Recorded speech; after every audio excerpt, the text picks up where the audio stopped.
우리 다 같이 사도신경 하심으로 새벽 예배를 주님 앞에 올려드리겠습니다.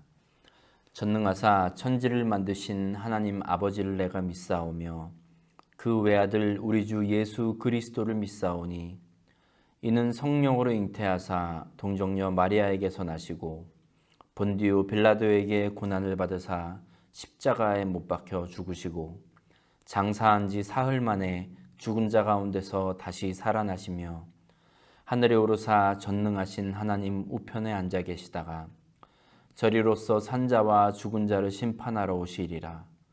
성령을 믿사오며 거룩한 공예와 성도가 서로 교통하는 것과 죄를 사하여 주시는 것과 몸이 다시 사는 것과 영원히 사는 것을 믿사옵나이다. 아멘.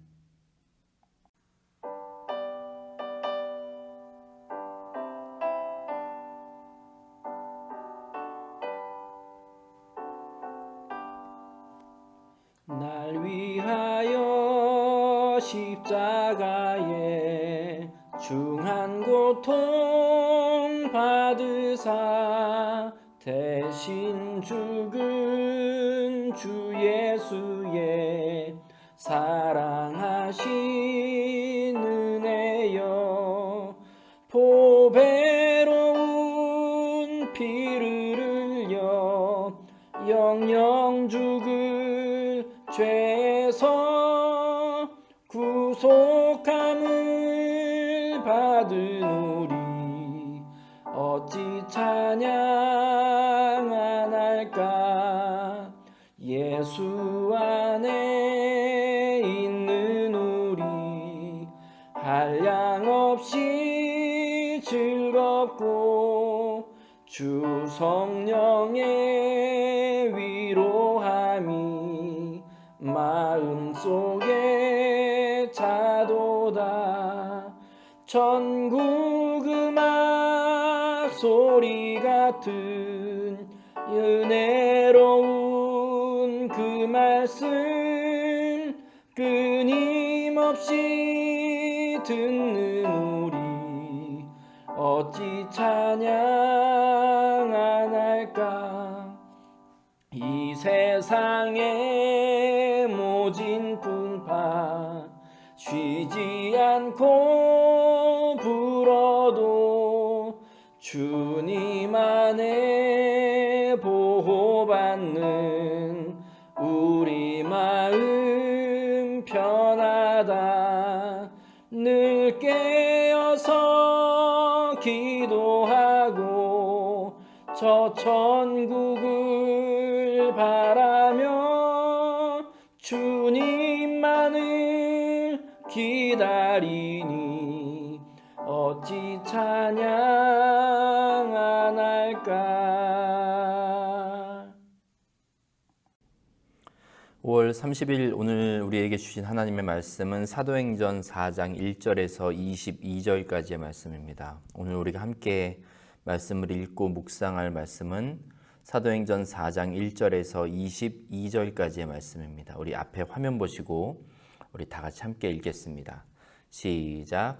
사도들이 백성에게 말할 때에 제사장들과 성전 맡은 자와 사두개인들이 이르러 예수 안에 죽은 자의 부활이 있다고 백성을 가르치고 전함을 싫어하여 그들을 잡음에 날이 이미 저물었으므로 이튿날까지 가두었으나 말씀을 들은 사람 중에 믿는 자가 많으니 남자의 수가 약 5천이나 되었더라. 이튿날 관리들과 장로들과 서기관들이 예루살렘에 모였는데 대제사장 안나스와 가야바와 요한과 알렉산더와 및 대제사장의 문중이 다 참여하여 사도들을 가운데 세우고 묻되 너희가 무슨 권세와 누구의 이름으로 이 일을 행하였느냐. 이에 베드로가 성령이 충만하여 이르되 백성의 관리들과 장로들아, 만일 병자에게 행한 착한 일에 대하여 이 사람이 어떻게 구원을 받았느냐고 오늘 우리에게 질문한다면 너희와 모든 이스라엘 백성들은 알라. 너희가 십자가에 못 박고 하나님이 죽은 자 가운데서 살리신 나사렛 예수 그리스도의 이름으로 이 사람이 건강하게 되어 너희 앞에 섰느니라. 이 예수는 너희 건축자들의 버린 돌로서 집 모퉁이의 머릿돌이 되었느니라. 다른 이로서는 구원을 받을 수 없나니 천하 사람 중에 구원을 받을 만한 다른 이름을 우리에게 주신 일이 없음이라 하였더라. 그들이 베드로와 요한이 담대하게 말함을 보고 그들을 본래 학문 없는 범인으로 알았다가 이상히 여기며 또 전에 예수와 함께 있던 줄도 알고 또 병 나은 사람이 그들과 함께 서 있는 것을 보고 비난할 말이 없는지라. 명하여 공회에서 나가라 하고 서로 의논하여 이르되 이 사람들을 어떻게 할까? 그들로 말미암아 유명한 표적 나타난 것이 예루살렘 사는 모든 사람에게 알려졌으니 우리도 부인할 수 없는지라. 이것이 민간에 더 퍼지지 못하게 그들을 위협하여 이후에는 이 이름으로 아무에게도 말하지 말게 하자 하고 그들을 불러 경고하여 도무지 예수의 이름으로 말하지도 말고 가르치지도 말라 하니 베드로와 요한이 대답하여 이르되 하나님 앞에서 너희의 말을 듣는 것이 하나님의 말씀을 듣는 것보다 옳은가 판단하라. 우리는 보고 들은 것을 말하지 아니할 수 없다 하니 관리들이 백성들 때문에 그들을 어떻게 처벌할지 방법을 찾지 못하고 다시 위협하여 놓아주었으니 이는 모든 사람이 그 된 일을 보고 하나님께 영광을 돌림이라. 이 표적으로 병 나은 사람은 40여 세나 되었더라. 아멘. 어제 우리는 사도행전 3장에서 베드로와 요한이 성전 미문 앞에 앉아 있었던 안진뱅이를 나면서부터 안진뱅이 되었던 이 사람을 주님의 이름으로 일으켰습니다. 이제 그래서 이 일 때문에 예루살렘에 큰 소동이 벌어지게 되었습니다. 많은 사람들이 베드로와 요한 주변으로 모여들었고 이제 이때 베드로는 사람들 앞에서 예수님을 증거합니다. 베드로의 설교를 간단히 요약하자면 너희가 그리스도를 죽였으나 하나님께서 그를 죽은 자 가운데서 살리셨다. 예수님께서 이 땅에 오신 것은 하나님께서 선지자들을 통해서 약속하신 예언의 성취다라는 말씀입니다. 사람들은 이러한 베드로의 설교를 듣고 마음이 열리기 시작했어요. 그런데 그 중에서 베드로와 이 요한의 메시지를 듣고 아주 불편한 그런 무리들이 있었습니다. 그들은 오늘 1절 말씀에 나오는 사두개인들입니다. 1세기경의 유대교회는 여러 세력이 존재했습니다. 이제 그 중에서도 많은 사람들의 지지를 받았던 세 가지의 그 파가 있었습니다. 바리새파, 에세네파, 그리고 사두개파입니다. 우선 에세네파는 그렇게 많이 알려져 있지는 않았는데 주로 사막에 위치한 동굴에서 생활하면서 경건과 금욕에 최우선 순위를 두고 생활을 했던 그런 사람들이었습니다. 성경에는 그렇게 많이 등장을 하지 않습니다. 이들이 조금 더 세상에 알려진 것은 여러분 사해사본이라고 혹시 아시는지 모르겠는데 이 사해 근처의 동굴에서 이들이 읽었었던 말씀, 구약 성경의 사본들이 발견되면서 이들의 존재가 많은 사람에게 알려지게 되었는데 그들이 바로 이 에세네파, 사막에 위치한 동굴 같은 데에서 최대한 경건 생활과 금욕에 집중하면서 그렇게 믿음 생활을 했던 사람들이 바로 에세네파였습니다. 그리고 두 번째로 바리새파가 있었습니다. 특별히 성경에서 많이 등장하죠. 예수님 당시에. 이들은 종교적으로 정말 열심인 집단이었습니다. 금식에,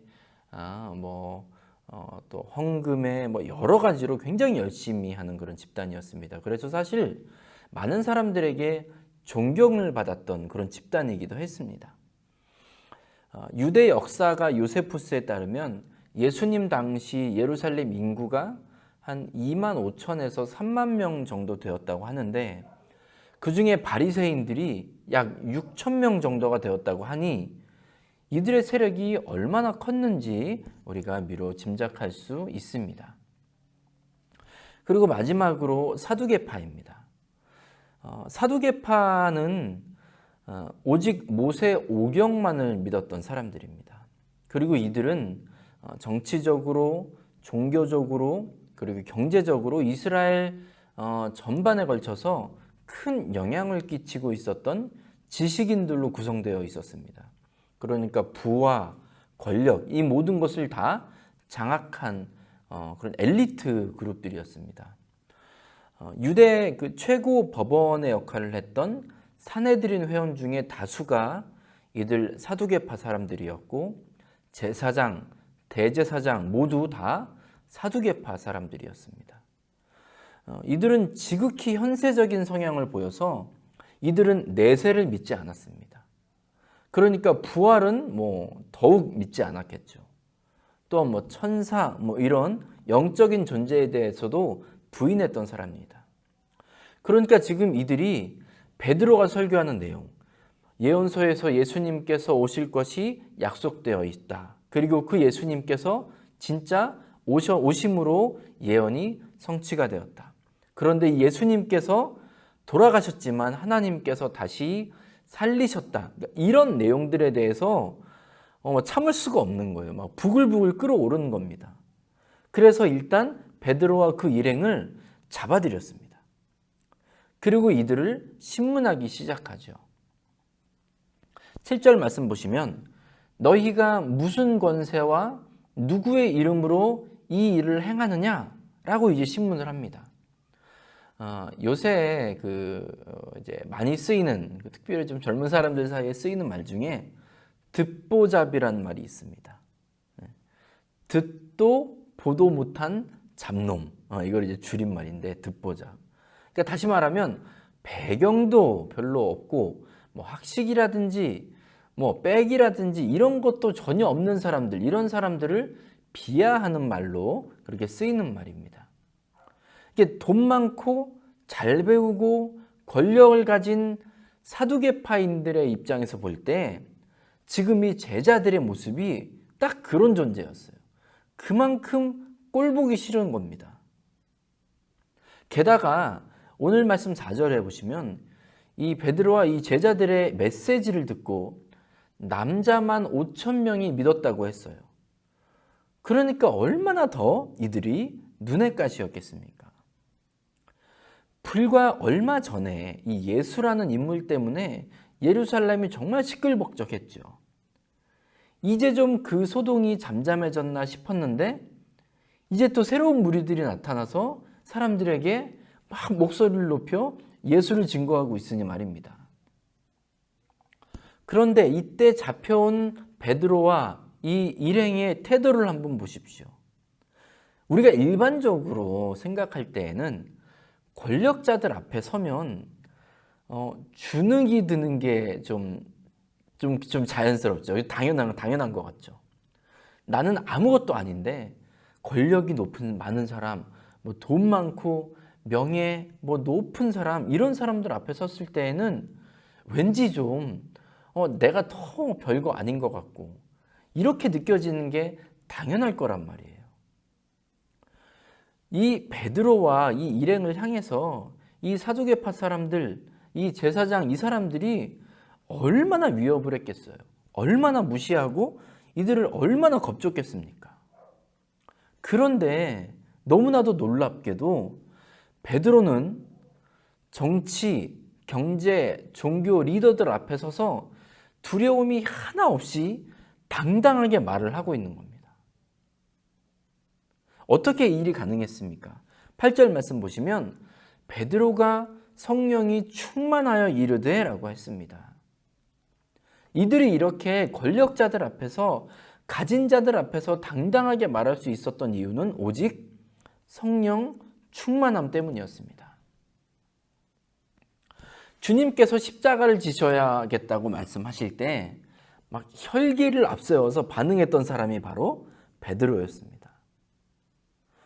하지만 이제 성령께서 그를 다스리시고 그 안에 충만하게 거하셨을 때 베드로는 마치 예수님께서 당신을 고발하려고 섰던 그 사람들 앞에서 하셨듯이 지혜로 가득한 그런 답변을 내놓습니다. 게다가 수많은 사람들이 이미 이 장면을 목격했어요. 베드로가 그리고 요한이 나면서부터 걷지 못하던 사람을 예수님의 이름으로 걷고 뛰게 만드는 것을 봤단 말입니다. 그리고 이 사두개 사람들도 그 장면을 이미 봤기 때문에 할 말이 없는 거예요. 대답도 너무 지혜롭죠. 거기에 반문할 만한 내용이 없습니다. 그리고 이거를 또 직접 본 사람이 너무나 많이 있어요. 그렇기 때문에 다른 조치를 취할 수가 없어서 결국 이들을 그냥 보내기로 합니다. 대신 제자들이 다시는 예수의 이름으로 아무것도 말하지도 말고 가르치지도 말고 뭘 하지도 말라고 이렇게 경고를 줍니다. 이게 베드로 입장에서 보면 이 정도까지만 해도 할렐루야여야 돼요. 그렇죠? 이 사람들은요, 이 제사장들 또 정치 지도자들 이 사람들은 군중들을 자극하고 선동해서 예수님까지 십자가에 죽게 만들었던 장본인이었단 말이죠. 그런데 바로 그 사람들이 지금 베드로와 이 일행을 선처해주고 있으니 지금 감사합니다 하고 뒤도 돌아보지 말고 얼른 뛰쳐나와야죠. 그래야 살 거 아닙니까? 그런데 베드로와 요한의 대답을 한번 보십시오. 우리 19절과 20절 말씀을 같이 한번 화면 보시고 읽어보겠습니다. 시작. 베드로와 요한이 대답하여 이르되 하나님 앞에서 너희의 말을 듣는 것이 하나님의 말씀을 듣는 것보다 옳은가 판단하라. 우리는 보고 들은 것을 말하지 아니할 수 없다 하니 아멘. 어떻게 보면 베드로와 요한의 말은 지극히 맞는 말입니다. 생각해 보십시오. 사람의 말이 있습니다. 그리고 하나님의 말씀이 있습니다. 여러분, 우리는 누구의 말을 들어야겠습니까? 100이면 100 하나님의 말씀을 들어야 한다고 말할 겁니다. 그렇죠? 그런데 우리가 실제 우리의 삶 속에서 그렇게 하고 있는지 한번 자문해 보시기 바랍니다. 부끄럽지만 많은 크리스찬들이 철저하게도 자기중심적으로 생각하고 말하고 행동합니다. 하나님의 말씀은 그냥 교회 안에서 목소리 높여서 이야기하는 것, 또 들어야 하는 것, 그렇게 생각을 하고 현실은 다르다라고 서슴없이 말하는 사람이 얼마나 많이 있는지 모릅니다. 하나님의 말씀은 그냥 어떤 권면의 말씀 정도로밖에 여기지 않아요. 하지만 여러분, 성령께서 우리 안에 충만히 거하실 때 무엇을 말해야 할지 그리고 어떻게 행해야 할지를 우리에게 알려주십니다. 바른 길로 우리를 인도하시게 되어 있습니다. 너무나도 당연하게 하나님의 말씀을 따라 살아야 하는 우리 모두가 우리의 삶 속에서 실제로 그렇게 살고 있는지 반드시 점검할 수 있는 우리 모두가 되기를 저는 간절히 바랍니다. 만약 우리의 삶 속에서 말씀에 순종하지 못하는 부분들이 있다면 여러분, 우리는 그것을 주님 앞에 내어놓고 간절히 주님 앞에 기도해야 합니다. 성령님께서 내 안에 충만히 거하셔서 나를 새롭게 해달라고 그렇게 매달리는 우리 모두가 되기를 간절히 축복합니다. 사랑하는 중앙교회 성도 여러분, 하나님의 말씀이 우리를 다스리는 오늘 하루가 되시기를 간절히 바랍니다. 그리고 그 당연한 일이 우리의 삶과 교회 안에 매일매일 가득하게 되기를 간절히 축복합니다. 아멘. 기도하겠습니다. 아버지 하나님, 감사합니다. 하나님의 말씀을 따르는 것이 주님의 자녀된 우리에게 너무나도 당연한 일이지만 삶의 많은 부분에서 말씀이 아니라 세상의 방법, 나의 이익, 내 감정, 자존심, 경험에 순종하며 살 때가 너무 많이 있음을 주님 앞에 고백합니다. 주님, 우리의 죄를 주님 용서하여 주시옵소서. 아버지, 당신의 자녀들 한 사람 한 사람 안에 성령으로 충만케 하셔서 어디에서도 누구를 만나든 언제든 하나님의 말씀에 기꺼이 순종하는 우리 모두가 되도록 주님 우리 한 사람 한 사람을 주님의 권능의 손으로 붙들어 주시옵소서. 감사드리며 예수님의 이름으로 기도 올리옵나이다. 아멘.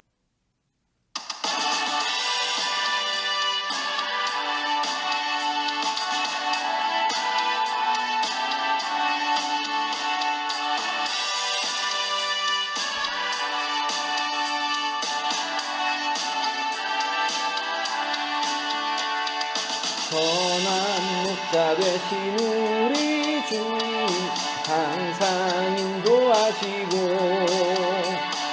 푸른 풀밭 좋은 곳에서 우리 먹여주소서. 선한 목자 구세주여 항상 인도하소서. 선한 목자 구세주여 항상 인도하소서. 양의 문이 되신 예수여 우리 영접하시고 길을 잃은 양의 무리를 항상 인도하소서. 선한 목자 구세주여 기도 들어주소서. 선한 목자 구세주여 기도 들어주소서. 흠이 많고 약한 우리를 용납하여 주시고 주의 넓고 크신 은혜로 자유 얻게 하셨네. 선한 목자 구세주여 지금 나아갑니다. 선한 목자 구세주여 지금 나아갑니다. 일찍 주의 뜻을 따라서 살아가게 하시고 주의 크신 사랑 베푸사 따라가게 하소서. 선한 목자 구세주여 항상 인도하소서. 선한 목자 구세주여 항상 인도하소서.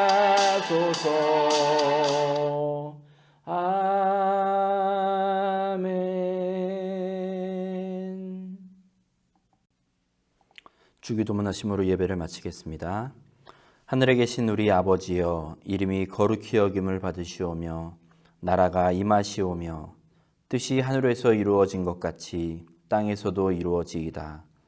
오늘 우리에게 일용할 양식을 주시옵고 우리가 우리에게 죄 지은 자를 사하여 준 것 같이 우리 죄를 사하여 주시옵고 우리를 시험에 들게 하지 마시옵고 다만 악에서 구하시옵소서. 나라와 권세와 영광이 아버지께 영원히 있사옵나이다. 아멘. 이제 말씀을 기억하시면서 자유롭게 기도하시기 바랍니다. 기도하실 때 특별히 교회와 성도들을 위해 중보해 주시기 바랍니다. 그리고 오늘 하루도 주님과 동행하는 하루 되시기를 간절히 축복합니다.